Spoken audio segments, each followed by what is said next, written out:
Good morning, नमस्कार। स्वागत है आपका हमारे चैनल जीएस स्टडी 94 में। और दोस्तों में तो दोस्तों यहाँ पे देख सकते हैं जो आज का टॉपिक है वो है किसानों को बरगलाने वाली मुहिम।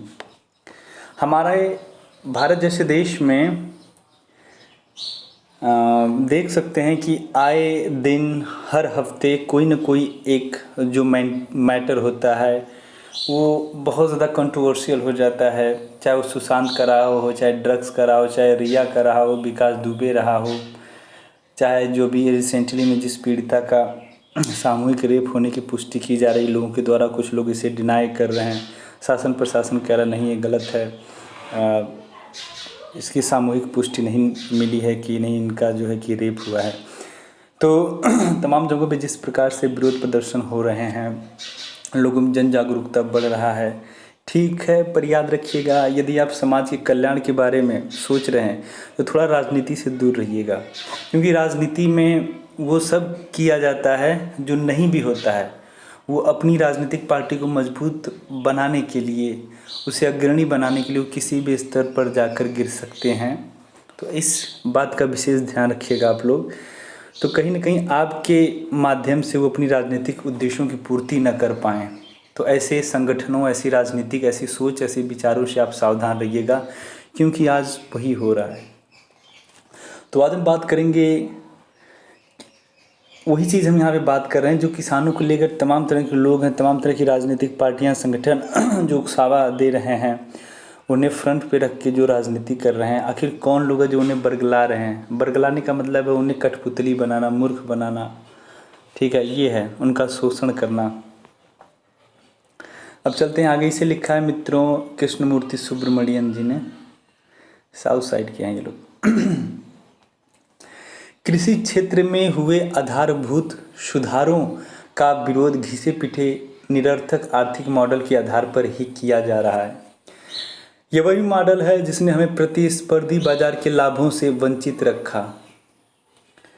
समाजवाद को बेस्वाद चाशनी में डूबे इस मॉडल ने कभी भी भारत का उसकी नियति से साक्षात्कार नहीं होने दिया। साक्षात्कार का मतलब होता है, जिसे आप इंग्लिश में इंटरव्यू कहते हैं, सामना होना, बातचीत करना।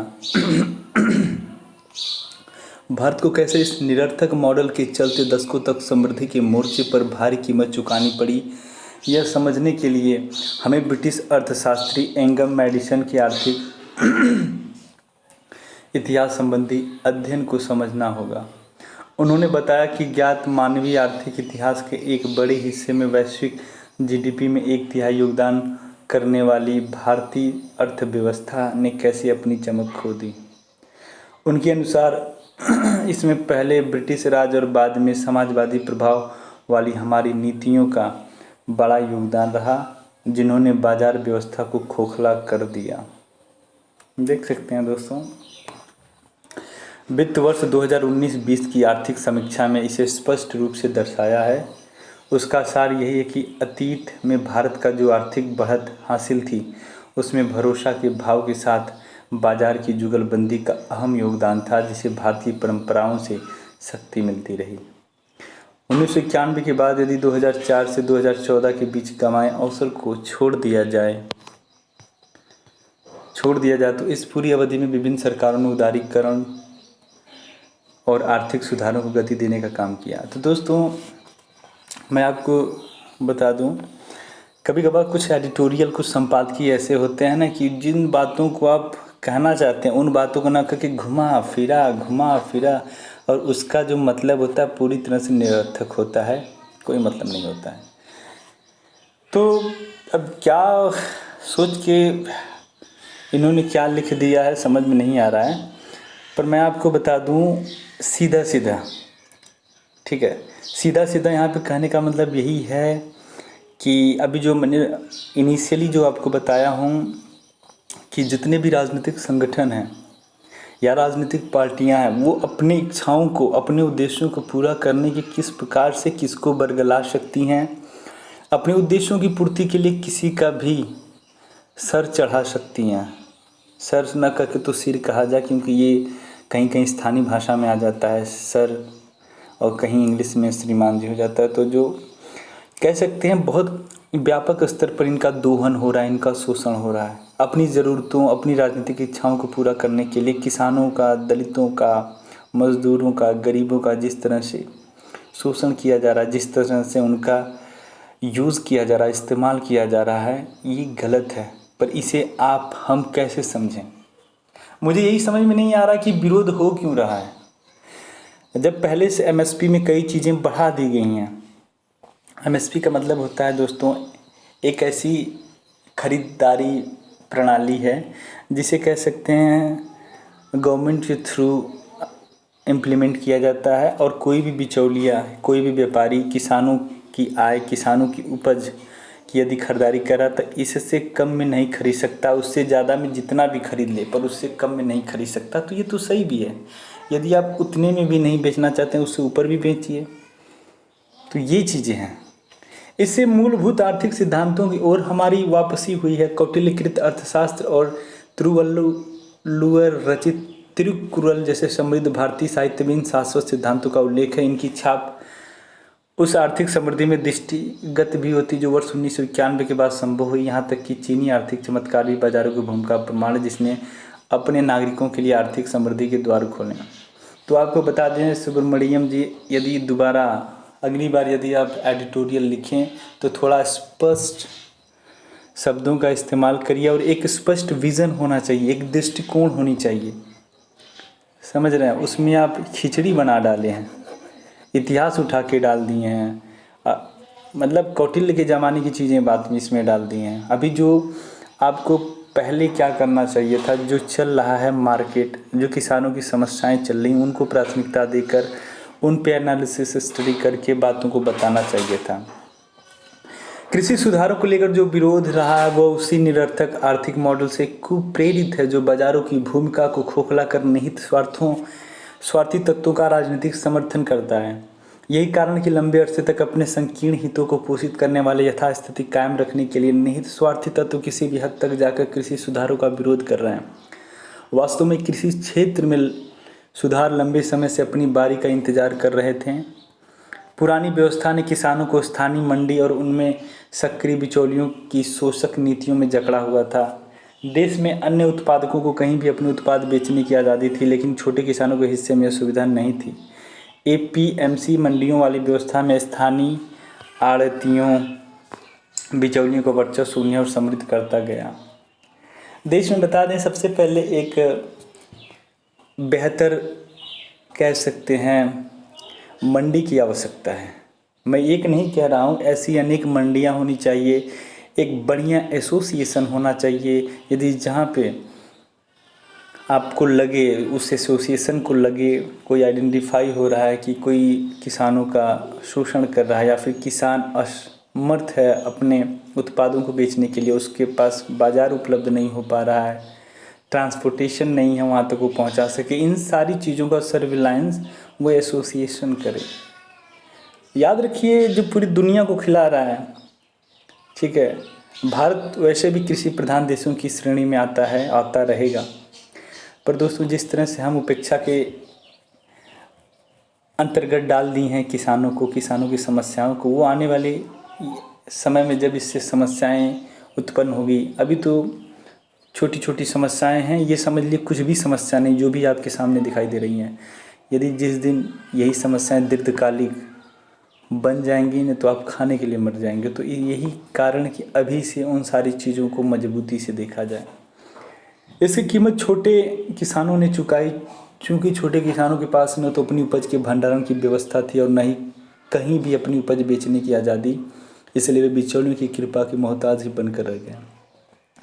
लोगों को मशहूर फिल्म अ ब्यूटीफुल माइंड ज़रूर याद होगी। इस फिल्म का ताना बाना अर्थशास्त्र के लिए नोबेल पुरस्कार जीतने वाले जॉन नैश के चरित्र के आधार पर बुना गया। नैश ने अपने शोध में दर्शाया कि किसी विक्रेता के पास विकल्प बढ़ने का क्या असर होता है। यदि कोई विक्रेता पूरे भरोसे के साथ खरीदार क के बजाय खरीदार ख को अपना उत्पाद बेच सकता है, तो इससे उसे अपने उत्पाद के लिए बेहतर कीमत मिल सकती है।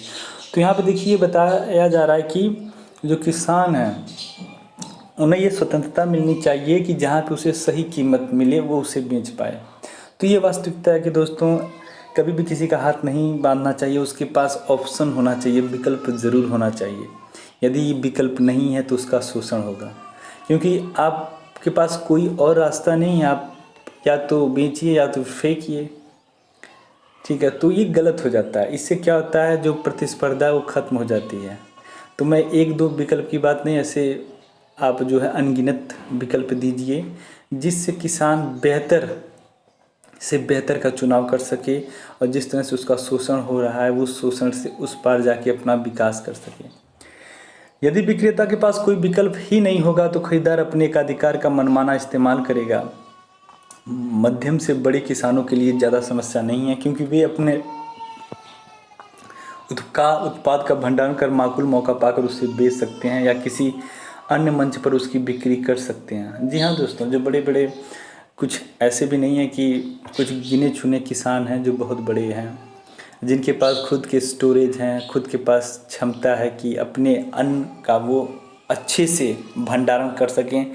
पर हमारे देश में इनकी संख्या बहुत ही कम है और हमारे देश में जो किसान हैं बहुत ही गरीब हैं, उनके पास इतनी क्षमता नहीं है कि वो अपने अन्न का भंडारण कर सकें। इसलिए जो दोस्तों जैसे ही वो उत्पादन करते हैं उसके बाद वो अपने अनाज को बेचने लगते हैं और इसी अनाज को तुरंत बेचने के चक्कर में दोस्तों वो किस प्रकार हाशिए का शिकार हो जाते हैं, लुट जाते हैं। अन्य मंच पर उसकी बिक्री कर सकते हैं। भारतीय प्रबंधन संस्थान अहमदाबाद के प्रोफेसर ने अपने शोध में इस रुझान को अहम साक्ष्यों के जरिए दर्शाया। उनके शोध के अनुसार सीमांत किसानों को गेहूं के विपणन अधिशेष का मात्र 2.7% ही हासिल हो पाता है, जबकि मध्यम और बड़े किसान उसी अधिशेष का 30% तक हासिल करते हैं। ऐसे में सीमांत किसानों से सौदे के मामले में बिचौली और विक्रेता 97.3% हिस्सा हड़प जाते हैं। कारोबार में ऐसा एकाधिकार भी धान के बजाय गेहूं के मामले में अधिक है। यह अंतर इसलिए और अहम है क्योंकि गेहूं मुख्य रूप से पंजाब और हरियाणा जैसे मंडी बहुल सूबों में उगाया जाता है, जबकि धान मुख्य रूप से आंध्र जैसे उन राज्यों में जहां मंडी व्यवस्था पंजाब और हरियाणा के मुकाबले उतनी मजबूत नहीं है। क्या मौजूद ढांचे में छोटे किसानों के शोषण को दर्शाने के लिए इससे बेहतर और कोई सबूत हो सकता है? कृषि सुधार वास्तव में प्रतिस्पर्धा को बढ़ाएंगे, जो छोटे किसानों को आमदनी बढ़ाने के लिए अनिवार्य है। अब छोटे किसानों किसान को अभी भी स्थानीय मंडी में उपज बेचना सही लगता है तो स्वाभाविक रूप से वह ऐसा कर सकता है, लेकिन यह स्पष्ट है कि अब उसके लिए विकल्प बढ़ गए हैं और वो मंडियों का ही मोहताज नहीं रह गया है। अब किसानों की सौदेबाजी की क्षमता बढ़ेगी, जिसमें वे अपने उत्पाद की बेहतर कीमत कर सकते हैं। इस बदलाव के साथ ही राष्ट्रीय कृषि बाजार यानी ई नाम व्यवस्था प्रभावी होगी। मैं आपको एक चीज़ बता दूं, कुछ लोग जिस तरह से दोषारोपण मर रहे हैं कि किस प्रकार से जो भारतीय जनता पार्टी वो धीरे धीरे जो मिनिमम सपोर्ट प्राइस है, जिसे आप एमएसपी के नाम से भी जानते हैं, उसे ख़त्म करने का प्रयास कर रहे थे। एक चीज़ दोस्तों बता दी, यदि देखिए जो मिनिमम सपोर्ट प्राइस है वो ये कहता है कि आप अपना जो भी, जैसे चने की कीमत अगर एक्चुअल में 20 है, ठीक है, पर आपसे कोई 20 नहीं लेगा, कोई कम करके 19 ले लेगा, कोई 18, कोई 12, कोई 13, कोई 15, कोई 10। पर दोस्तों यदि कोई कानून बना दिया जाए कि ये 22 से ऊपर ही हो, 22 के नीचे नहीं होगा और उसके बाद जितना बेहतर बेच सकें, तो ये तो व्यवस्था सही है ना। पर कुछ लोग ये आरोप गलत लगा रहे हैं कि जो मिनिमम सपोर्ट प्राइस है, ठीक है, वो बंद होने वाला है या फिर कह सकते हैं कुछ समय बाद भारतीय जनता पार्टी इसे बंद कर देगी, एक नई पॉलिसी इम्प्लीमेंट करेगी किसानों के ऊपर। वो चाहती है कि किसानों की जो संख्या है, किसान बर्बाद हो जाएं, तो ये गलत है। जिस तरह से दोषारोपण किया जा रहा है विपक्षी पार्टी के द्वारा, ऐसा कोई नहीं सोचेगा, कितनी भी घटिया से घटिया पार्टी हो भारत जैसे देश में, और हमने देखा भी है। ऐसी मानसिकता किसी की नहीं हो सकती कि किसान मर जाएं, किसान आत्महत्या कर लें, समझ रहे हैं। कोई भी राजनीतिक पार्टी है, यदि वास्तव में उसका चुनाव हम भारतीयों ने किया है तो इतनी तो अच्छाई ज़रूर होगी कि वो किसानों के बारे में इतना गलत कभी नहीं सोच सकती, ये मान के रखिएगा। जिससे किसानों की दूसरे बाज़ारों में भी पहुंच बढ़ेगी। देश भर में मंडियों में उत्पादों की हर समय सटीक कीमत की जानकारी के साथ छोटे किसान अपने उत्पादों के लिए बेहतर सौदा कर सकते हैं। ऐसे में प्रश्न उठता है कि इन सुधारों से किसका अहित हो रहा है? इसमें बिचौलियों और उनसे फ़ायदा उठाने वालों का ही नुकसान है। सुधारों का खासतौर से पंजाब और हरियाणा जैसे उन राज्यों में खासा विरोध हो रहा है जहाँ मंडियाँ बहुत ताकतवर हैं। इन राज्यों में मंडियों के ज़रिए सबसे ज़्यादा खरीद होती है और मंडियों पर लेवी के ज़रिए राज्य सरकारों को काफ़ी राजस्व मिलता है। कुल मिलाकर छोटे किसानों को बरगलाने वाली हर एक बात वास्तव में जहर बुझी मीठी गोली ही है। किसानों को बरगलाने वाली सियासी मुहिम केवल निहित स्वार्थी तत्वों को ही लाभ पहुंचाती है। तो आज के लिए इतना ही। नमस्कार, धन्यवाद।